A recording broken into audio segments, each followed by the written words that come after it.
హిమాలయాల care of గా deadly game start చేసిన భారత్ చైనా.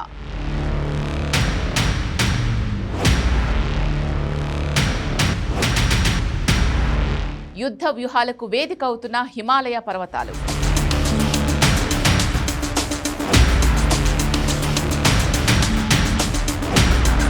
పోటాపోటీ వైమానిక స్థావరాల నిర్మాణం వెనుక వ్యూహం ఏంటి?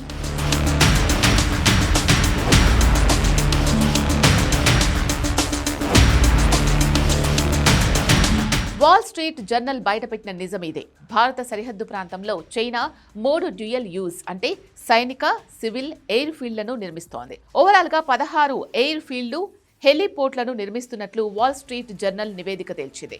100కు పైగా శాటిలైట్ ఇమేజెస్ ను విశ్లేషించి ఈ రహస్యాలు బయటపెట్టినట్టు పేర్కొంది. ఈ స్థావరాలు చాలా వరకు 14,000 అడుగుల ఎత్తులో ఉన్నాయని వివరించింది. 14,850 అడుగుల పొడవైన రన్వేలు, 70 కన్నా ఎక్కువ ఎయిర్ క్రాఫ్ట్ షెల్టర్లు నిర్మాణంలో ఉన్నాయని పేర్కొంది. ఈ నిర్మాణాలన్నీ ఇప్పుడు మొదలైనవి కావు.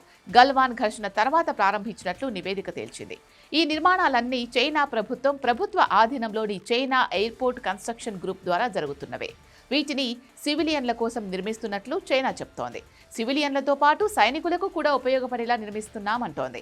కానీ 14,000 అడుగుల ఎత్తులో సాధారణ పౌరులు ఎలా ఉండగలరు? ఇక్కడే చైనా ఆడుతున్న గేమ్ ఏంటో అర్థం చేసుకోవచ్చు.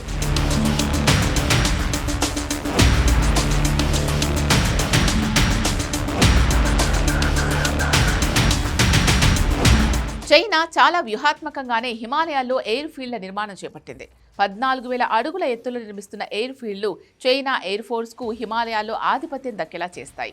ఈ ఎయిర్ ఫీల్డ్ల రన్వేలు, షెల్టర్లలో ఇప్పటికే చైనీస్ ఫైటర్ జెట్స్, హెలికాప్టర్స్, డ్రోన్లు కనిపిస్తున్నాయి. చైనా ఇప్పటికే టిబెట్లో 6కు పైగా ఎయిర్ బేస్లు అప్గ్రేడ్ చేసింది. భూటాన్, యుతియాన్ ఎయిర్ బేస్లను ఆధునీకరించింది. ఇవి అరుణాచల్, సిక్కిం, ఉత్తరాఖండ్, లడఖ్లను కవర్ చేస్తాయి. చైనా నిర్మాణాలు భారత రక్షణకు సవాల్గా మారే అవకాశం ఉందని వాల్ స్ట్రీట్ జర్నల్ నివేదిక హెచ్చరిస్తోంది. ఎందుకంటే హై ఆల్టిట్యూడ్ ఎయిర్ ఫీల్డ్స్ పొరుగు దేశాలపై దాడులకు అనుకూలంగా ఉంటాయి. కాబట్టి 14,000 అడుగుల ఎత్తులో ఉన్న చైనా ఎయిర్ ఫీల్డ్లతో భారత్కు ముప్పు తప్పకపోవచ్చు అనేది విశ్లేషకుల అంచనా.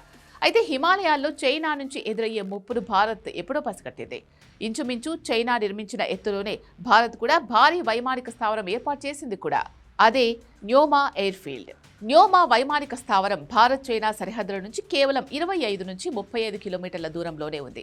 ఇది ప్రపంచంలోనే అత్యధిక ఎత్తులో పనిచేసే ఫైటర్ జెట్ బేస్గా గుర్తింపుంది. టిబెట్లో ఇప్పటికే చైనా వైమానిక స్థావరాలు ఉన్నాయి.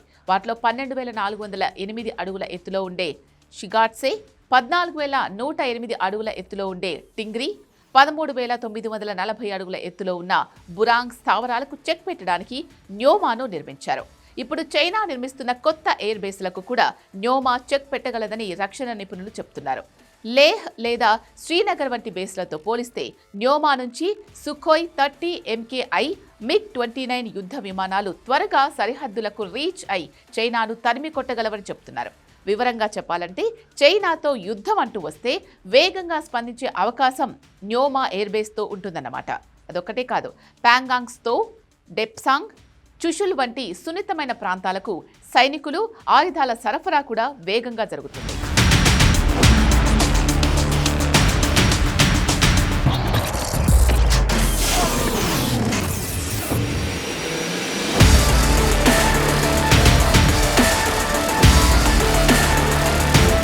చైనా కుట్రలను తిప్పికొట్టేందుకు మన దళాలు ఏ స్థాయిలో సిద్ధంగా ఉన్నాయో చెప్పే వీడియోనే ఇది.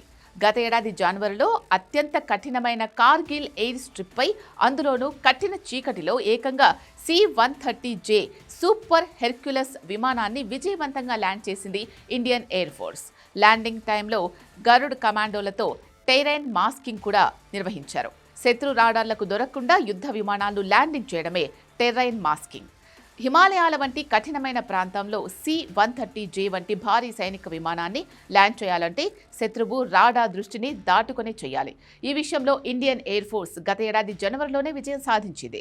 అప్పుడే ఇండియన్ ఎయిర్ ఫోర్స్ ధైర్య సాహసాలకు పాకిస్తాన్, చైనా వణికాయి. అంతేకాదు నవంబర్ నెలలో న్యోమా ఎయిర్ బేస్లో C-130J సైనిక విమానాన్ని ల్యాండ్ చేశారు. ఎయిర్ ఫీల్డ్ను ఆధునీకరించిన తర్వాత ల్యాండ్ చేయడం ఇదే తొలిసారి. ఈ ఎయిర్ ఫీల్డ్ను ప్రారంభించేందుకు స్వయంగా భారత air force chief air marshal AP Singh న్యోమాకు వెళ్లారు. చైనాతో అమీతుమీకి సిద్ధంగా ఉన్నామనే సంకేతాలు పంపారు.